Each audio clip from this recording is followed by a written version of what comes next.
My name is Vance Giroux. I am a steel worker. I go on the local 9115. I am the grievance chair, vice president, and safety chair. I live in northern Minnesota, small town, about 14,000. I work for U.S. Steel at their Mintac operation. What we do there is we mine taconite. Taconite is a low-grade iron ore, and we basically make it into a pellet form, which we can then go ahead and ship to steel-making facilities. My role in that is I am an expediter. I order parts for drills and shovels. When I say I'm a miner, we're all miners at the mine, but we have different jobs. Example, in my union, we got surveyors, we got people with accounting degrees,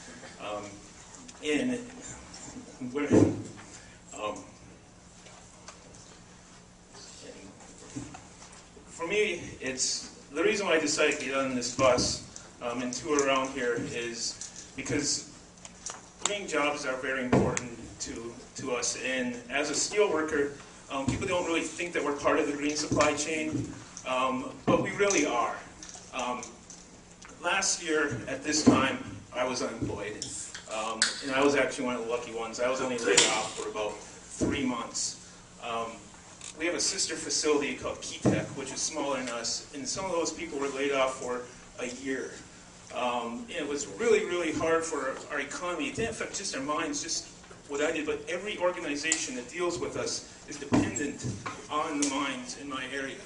Whether it's Ziegler, P&H, different companies that go ahead and supply to us. So we're really, our livelihood is really centered around that thing. Around that industry, around the mines. It affects everyone when we have downturn in the economy. I think this is really important to get some clean energy legislature signed off on because it would create more jobs.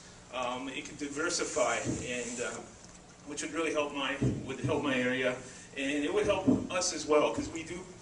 Like I said, we are part of the clean energy supply chain. We supply steel, which goes into windmills and different things like that. So.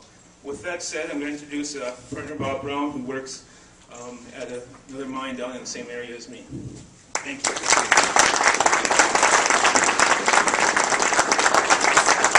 Thank you, Vance. Again, my name is Bob Brown, as my partner Vance described to you. I got a little over 35 years in the mining industry, a little over 22 with my current employer at Hibbing Taconite, local union 2705. For the union, I'm what's called our safety chair. About the last 5 years, I've been basically just involved with safety and dealing with workplace hazards and accident investigations, those kinds of things. My background is a maintenance machinist. I was a displaced worker in the early 80s. I worked at the facility that Vance does today. I went through one of those hiccups a few years back. Last May was kind of interesting for Minnesota. When I was laid off, May 15th last year, I think it was the first time in 100 years Minnesota didn't put out any raw material. 100 years, no raw material came out of Minnesota. As Vance described to you, we're at the beginning of the supply chain with, providing the pellets that go to the steel mills.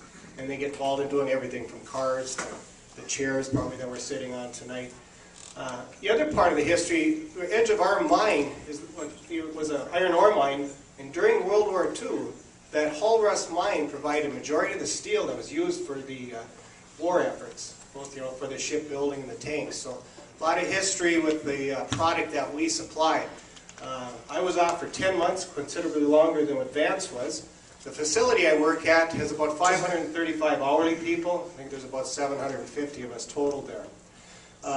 It was hard to watch some of that. A lot of our younger people and stuff were in a position where they were expecting children, and they lost their insurance shortly after we were laid off, whatever that time frame was according to our contract language. So it had a huge effect with our area. We're here today in supporting these clean energy jobs to keep us working. Right now, most all the facilities, or 6 of us in northern Minnesota, we're all back in producing right now today. Hopefully our economy can sustain that. And that's why we're in support of this, because we can see the need for us to continue supporting the product that we have. Affected a lot of people in the area. We watched a lot of the suppliers, for example, that recreational equipment, boats, snowmobiles, four-wheelers, a lot of those people have gone bankrupt and went under and are no longer there. Families. My daughter had to leave the area. She lives about 100 miles south of us because she could not find employment just in our immediate area. So it has a big effect with our local economy.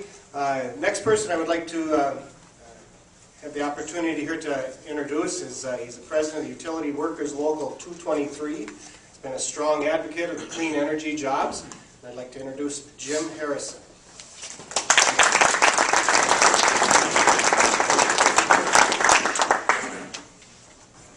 Good evening, folks.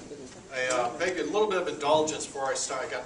Things are getting a little blurry. They're not as clear as they used to be, and I don't think we'll be doing this to see what I've got written down.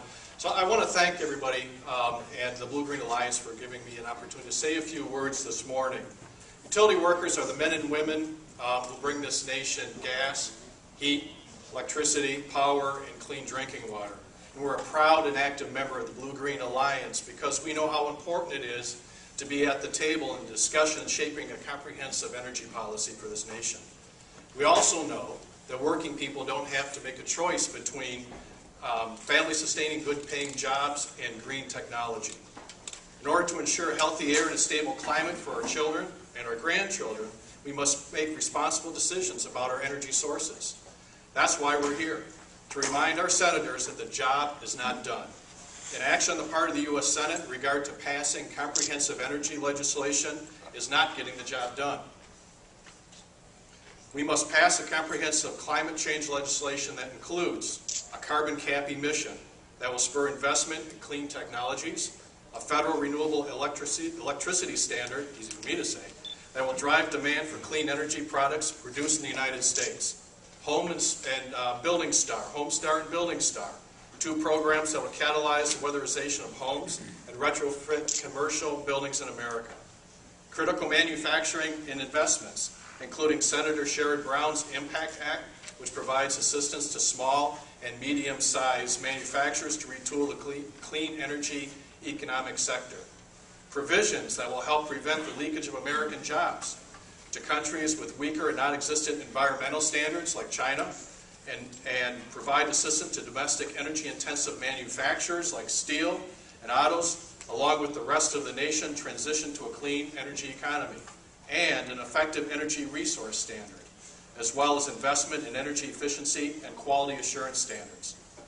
Investment in America's transportation system to provide a solid framework of investment and strategy for a cleaner, more efficient transportation system, and utilization of the Davis-Bacon Act. When federal assistance results in the creation of construction jobs, it is important and imperative that these jobs pay family-sustaining wages and benefits.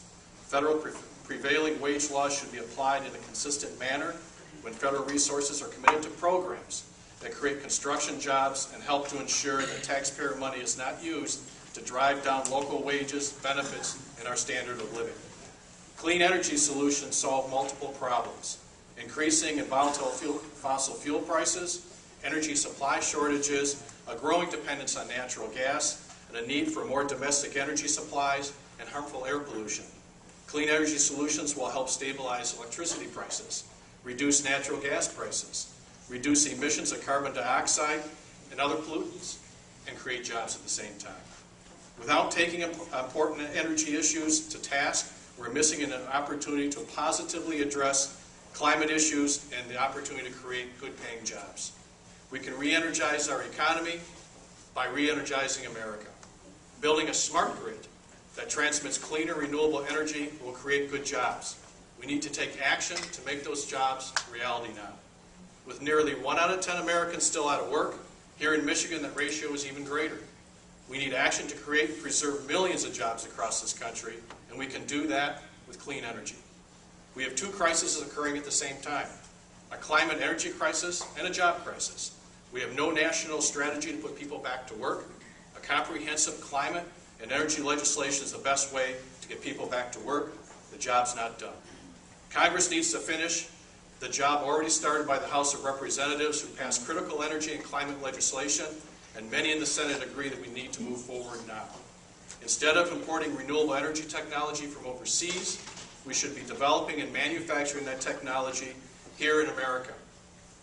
We cannot afford to let China take millions of jobs that we create here at home by transitioning to a clean energy. We need action from the Senate now. The job's not done. That is why the Blue-Green Alliance is traveling across the country to tell senators to get on board and support clean energy and climate change legislation that creates good jobs, good American jobs, and family-sustaining jobs. I'd like to introduce the next speaker. This is Mark Gaffney for the folks, and if you're in the labor movement here in Michigan, you already know Mark. He represents more than 600,000 Michigan Union members as president of the State Federation, the Michigan State AFL-CIO. President Gaffney was first elected to head up the Michigan AFL-CIO in 1999, and he is the fifth to serve as the Michigan State AFL-CIO president in his 42-year history. Brother Gaffney.